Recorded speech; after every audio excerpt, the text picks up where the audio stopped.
kind of missed the whole Metroid train. And it wasn't, I originally got hired at Retro to work on Thunder Rally, which was the car combat game. Yeah. Back in when things were getting started. And once the reorg happened, that was complicated and messy.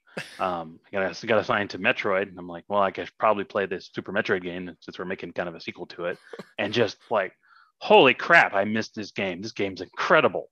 I played through it twice in like 3 days. Like, just loved it, and just like, okay, now I understand why people want this game. I mean, we saw ourselves as kind of a sequel to Super Metroid. We're almost sort of between, not really a sequel, but almost like a remake, like a 3D imagining of Super Metroid. So Super Metroid was sort of talked about and thought about quite a bit. I would say anything that was really taken from Super Metroid was more design and art and thoughtfulness on that end. Super Metroid was... I love the storytelling in that because it has like 5 minutes of story, but it's all so meaningful, like with the baby Metroid and, Ridley comes, steals baby Metroid. Then you do everything you can to plow through this world, and then baby Metroid saves you an end. And then you get Hyper Beam and you just plow through Mother Brain and get out of there.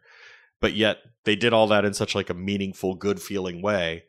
But the world is the story in a lot of Metroid games, I think. And I think when Samus is like the one character, usually have like 1 or 2 big bads, and then everything in between is just you trying to get enough tools to use those tools and weapons as unlockables to get from point A to point Z.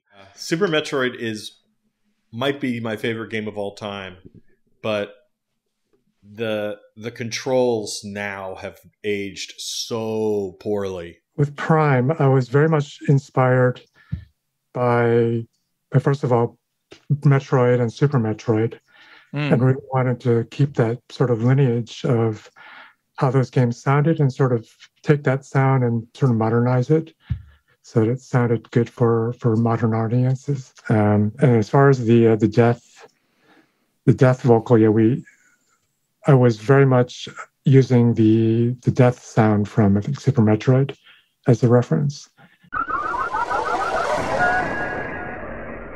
And I think the version that I ended up choosing and the version that the whole team liked had like a higher pitch, so we can match Super Metroid better.